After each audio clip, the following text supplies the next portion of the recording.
আচ্ছা, আজকে যেটা পড়াবো সেটা হচ্ছে চ্যাপ্টার নাম্বার 9, সয়েল। ঠিক আছে। সয়েল, কীরকমভাবে সয়েল তৈরি হয়, সয়েল প্রোফাইল, সয়েলের মধ্যে কি কি থাকে, সয়েল কি কি দিয়ে তৈরি, কোনটা বেশি থাকলে কোনটা কম থাকলে কত রকমের সয়েলকে ভাগ করা যায়, কোন সয়েলটা ফার্টাইল, কোন সয়েলটাতে প্ল্যান্টেশন সম্ভব, এগুলোকে আমরা বলি হচ্ছে পুরো সয়েল প্রোফাইলিং। এটা আমরা শিখবো মেইনলি সয়েলে। ঠিক আছে। প্রথমে হচ্ছে ফার্স্টে হচ্ছে দেখতে হবে যে হোয়াট ইজ সয়েল। সয়েলটা কি? সয়েল হচ্ছে আর্থের ওপরের লেয়ার, থিন লেয়ার, যেখানে ভেজিটেশন পসিবল, ভেজিটেশন হয়, দ্যাট ইজ কল্ড সয়েল। মানে soil is the thin upper layer of the material on the surface of the earth. আর্থের তো অনেকগুলো লেয়ার আছে, আর্থের একদম আপার থিন লেয়ার যেখানে ভেজিটেশন সম্ভব, মানে ট্রি গ্রো করতে পারে, যাতে রুটটা ঢুকতে পারে, that is called the soil. Soil is the thin upper layer material on the surface of the earth in which plants take root and grow. ঠিক আছে। এগুলো অনেক কিছু জিনিস দিয়ে তৈরি। কিরমভাবে তৈরি হয় সেইটা আমরা দেখি। তৈরি হয় মেইনলি হচ্ছে Wuthering of rocks. Wuthering of rocks মানে কি?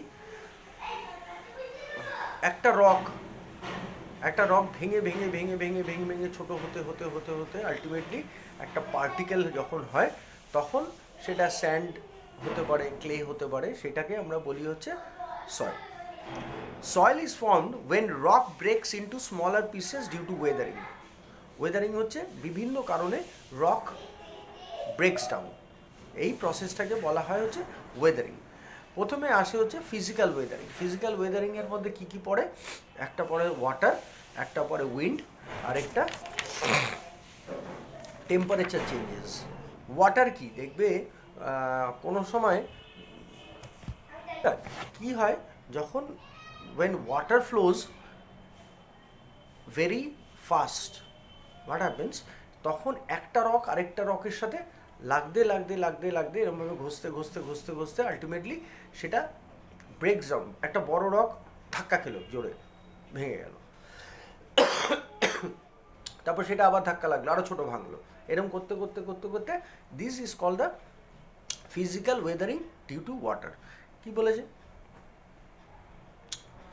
When water flows down the mountain slopes, it carries loose rock with it. The moving rock hits other rock on the way. The fine particle that chips away from the rock eventually get deposited on the riverbed. যেগুলো হালকা হয়ে যাচ্ছে, ছোট হয়ে যাচ্ছে, সেগুলো নিচে বসে যাচ্ছে, আর যেগুলো বড় সেগুলো ওয়াশড হয়ে নিচে আসছে, আরও ভাঙছে, আরও ভাঙছে, ছোট হচ্ছে। ঠিক আছে। যার জন্য দেখবে আমাদের গ্যাঞ্জেটিক ওয়েস্ট বেঙ্গলে যখন আমরা মানে সমুদ্রের দিকে যত আসবো তত বলি আমরা ফার্টাইল, তখন তত ফাইন পার্টিকেল, অ্যালুভিয়াল সয়েল যেটাকে আমরা বলি, একদম ফাইন পার্টিকেল পড়ে থাকে। তারপরে হচ্ছে উইন্ড। উইন্ড হচ্ছে আরেকটা ন্যাচারাল এলিমেন্ট যেটা ওয়েদারিং অফ রককে পসিবল করে। যখন উইন্ড ব্লো করছে তখনও কিন্তু রক ওয়েদার করে। ঠিক আছে। When wind blows at high speed at a mountain, loose rock slide down. কী হচ্ছে? এই জায়গায় এরকম রক রয়েছে, রক ফেজ রয়েছে, এরকম একটা রক ফেজ রয়েছে মাউন্টেনে। ঠিক আছে। এখানে জোরে হাওয়া দিচ্ছে, আমফান। ঠিক আছে। কী হচ্ছে? এখানে যে লুজ রকগুলো আছে সেটা ভেঙে নিচে পড়লো, এবং নিচে ভেঙে যখন পড়ছে তখন একটার সাথে আরেকটা কোলাইড করছে, এবং it happens regularly. I am talking about, আমি যেটা বলছি আমফান, তো এখানে এরকম হাওয়া হিমালয়তে রোজ দিচ্ছে। ঠিক আছে। It happens regularly. They hit other rocks and breaks into smaller pieces. These smaller pieces and sand that is blown by wind chips away to rock, forming fine particles. The wind carries these fine particles and deposit them as soil. আরেকটা কি? Temperature change. আমরা দেখবে, হ্যাঁ তোমরা দেখোনি, আমরা দেখেছি, যখন জেনারেটর ছিল না, ইনভার্টার ছিল না, তখন আমরা we use to study in hurricane. Hurricane দেখেছো? হ্যারিকেনের মধ্যে চিমনি থাকে কাচের, যখন খুব গরম থাকে যদি একটু জল পড়ে ফাট ফেটে যায়। কেন? বিকজ টেম্পারেচার ওটা কি হাই, যখন জ্বলছে ভেতরে হাই, তার মানে it has expanded to its limit, আমরা কি জানি solid expands due to heat, ওটা এক্সপ্যান্ড করে রয়েছে, যে জল দিচ্ছি মানে ওর সাথে সাথে কন্ট্রাক্ট করতে শুরু করবে, কুল করতে শুরু করবে, কিন্তু ওর যে ভেতরের যে টেম্পারেচারটা সেটা ওকে বাইরের দিকে ঠেলছে, আর বাইরে যে জলটা পড়েছে সেটা ভেতর দিকে ঠেলছে, তাহলে ultimately it cracks down. Same happens with the rock. দিনের টেম্পারেচার খুব হাই, খুব হাই, হঠাৎ করে বৃষ্টি নামলো কিংবা স্নোফল হলো, হোয়াট উইল হ্যাপেন? ভেতরের টেম্পারেচারটা হাই হয়ে রয়েছে, বাইরে স্নোফল হচ্ছে বা বৃষ্টি হচ্ছে, তাহলে কী হবে? It will crack. During the warm day, the surface of the rock expands more than the layers within. Similarly, during cool nights, ঠিক সেরকমভাবে কুল নাইটে কী হয়, ভেতরটা গরম থাকে, বাইরেটা ঠান্ডা হতে থাকে, কিংবা হঠাৎ বৃষ্টি নামলো, হঠাৎ স্নোফল হলো, এটা this also causes rocks to break down. আরেকটাকে বলে, এটা গেল হচ্ছে ফিজিক্যাল ওয়েদারিং, একটা হচ্ছে বায়োলজিক্যাল ওয়েদারিং। বায়োলজিক্যাল ওয়েদারিংটা কি? দেখবে গাছে ছাদে আগাছা হলে, আগাছা মানে উইডস হলে বা বড় কোনো গাছ হলে সাথে সাথে বাবারা, কাকারা, জ্যাঠারা, দাদুরা গাছটা তুলে ফেলে দেয়। টবে না, I am not talking about tub, পাঁচিলের কোনা দিয়ে গাছ হয়েছে, কেন ফেলে দেয়? বিকজ গাছের রুটটা ভেতরে ঢুকে দেয়ালটাকে ভেঙে দেবে। This is biological Wuthering. Same happens in the rocks. এইখানে তো আমাদের বাড়ি বলে আমরা করতে পারছি, বিভিন্ন রক ফেজে, রকি জায়গায় যেখানে গাছ হচ্ছে, দুটো রকের মাঝখানে এইটুকু একটা জায়গা পেলো, এইটুকু জায়গায় একটা গাছ হলো, এবার গাছ তো আস্তে আস্তে বড় হচ্ছে, এই রুটও নিচের দিকে নামছে, আলটিমেটলি কী করছে, রকটাকে ক্র্যাক করতে করতে নামছে।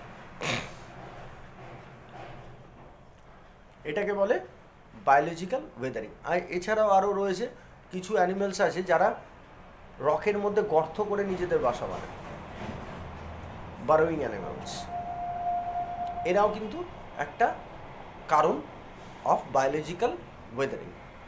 মানে যেখানে লাইফ যেখানে করছে, প্লান্টেরও লাইফ আছে, বারোয়িং অ্যানিমেলসেরও আছে। এটা হচ্ছে কেমিক্যাল ওয়েদারিং। কেমিক্যাল ওয়েদারিং হচ্ছে, in chemical weathering, chemical reaction between substance in the rock and the air or water results in the breaking up of the rock. Limestone, লাইমস্টোনের মধ্যে থাকে হচ্ছে ক্যালসিয়াম। ক্যালসিয়াম যখন ওর উপরে বৃষ্টি হয়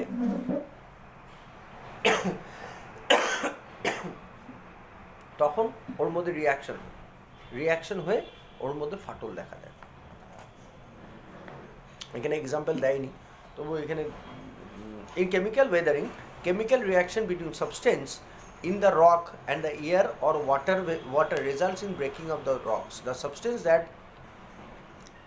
make up the rock may react with oxygen or carbon dioxide in the atmosphere and water to form substance that can easily broken away or dissolved in rainwater.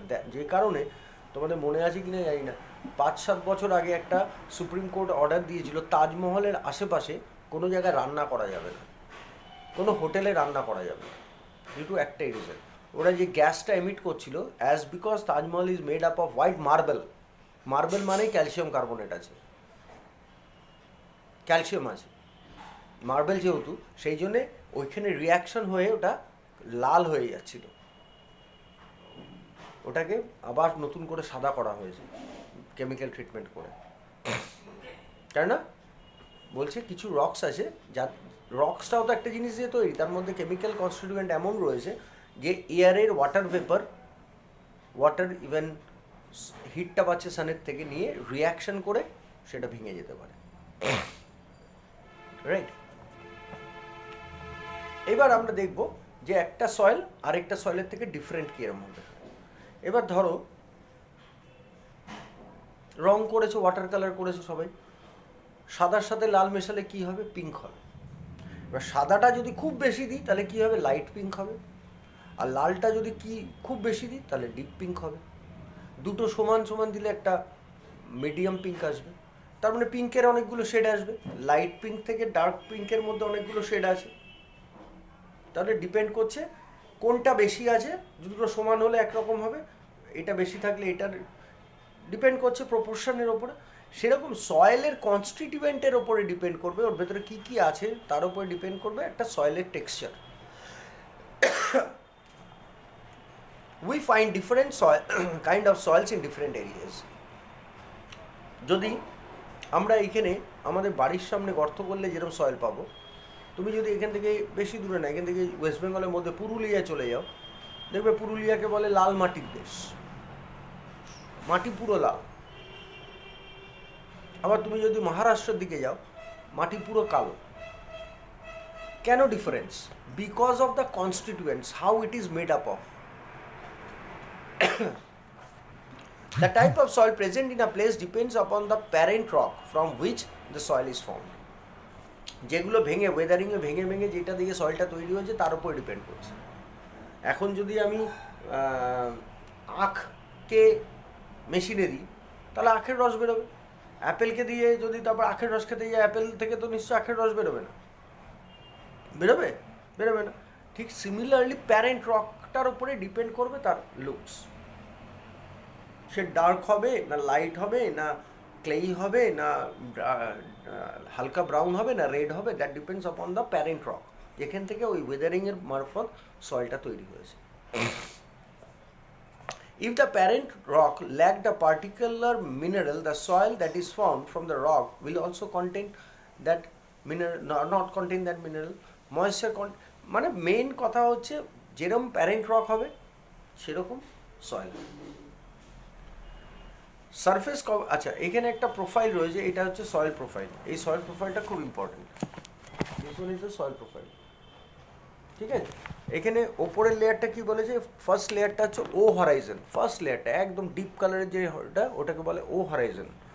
তারপরে হচ্ছে A Horizon, তারপরে হচ্ছে A Horizon, দেখো নিচের দিকে যাচ্ছে light হচ্ছে। তারপরের লেয়ারটা বি হরাইজন, তারপরটা সি হরাইজন, লাস্টেরটা হচ্ছে আর হরাইজন, ঠিক আছে? এই সয়েল প্রোফাইলটা লাস্টেরটা হচ্ছে আর হরাইজন। মেনলি সি হরাইজনে থাকে হচ্ছে আর হরাইজন, আর হরাইজন হচ্ছে বেড রক, তার উপরে থাকে সি হরাইজন, সি হরাইজন হচ্ছে প্যারেন্ট রক যেটা দিয়ে সয়েলটা তৈরি হচ্ছে। বি হরাইজনকে বলে সাবসয়েল,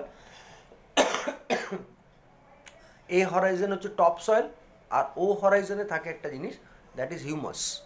আসবো আমরা হিউমাসে।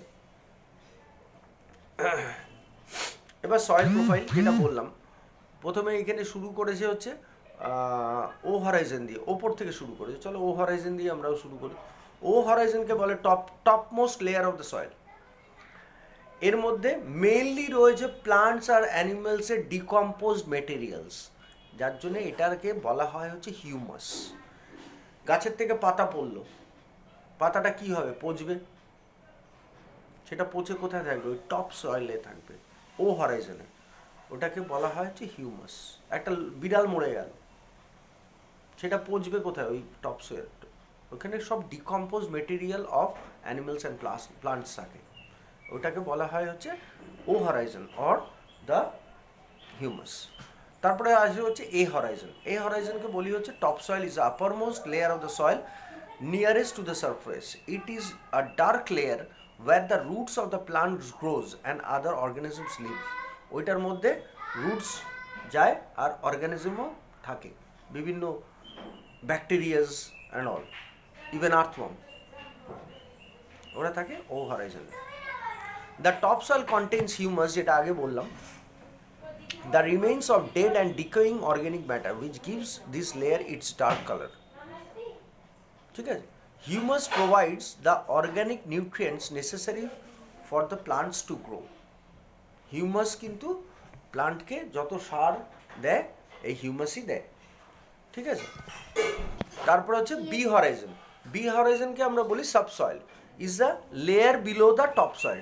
তাহলে প্রথমে কি পেলাম? প্রথমে হচ্ছে ও হরাইজন, তারপরে হচ্ছে A horizon or the top soil, তারপরে হচ্ছে বি হরাইজন। বি হরাইজনকে বলি সাবসয়েল, সয়েলের নিচের লেয়ারটা। It is lighter colour layer of gravel, stone and clay particles. দেখো যত নিচে যাচ্ছে পার্টিকেলের সাইজ বড় হচ্ছে।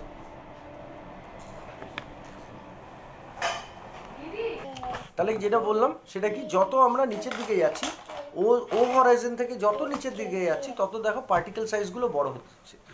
বেসিক্যালি আমাদের চিন্তা করতে হবে হচ্ছে নিচ থেকে, ওখানে ওপর থেকে আমরা চিন্তা করছি, বেসিক্যালি চিন্তা করতে হবে নিচ থেকে। কেননা প্যারেন্ট রকটা নিচে থাকে, সেটা যত ওপর দিকে আসবো ওয়েদার করতে করতে করতে করতে পার্টিকেল সাইজগুলো ছোট হচ্ছে। কিন্তু এইখানে যেরকমভাবে দিয়েছি আমরা সেরকমভাবে পড়ি। সাবসয়েল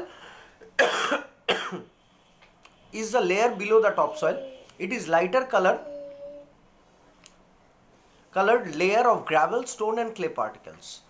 Roots of large tree may reach this level. অনেক বড় গাছ যদি হয় তার রুটস এই লেভেল পর্যন্ত পৌঁছতে পারে।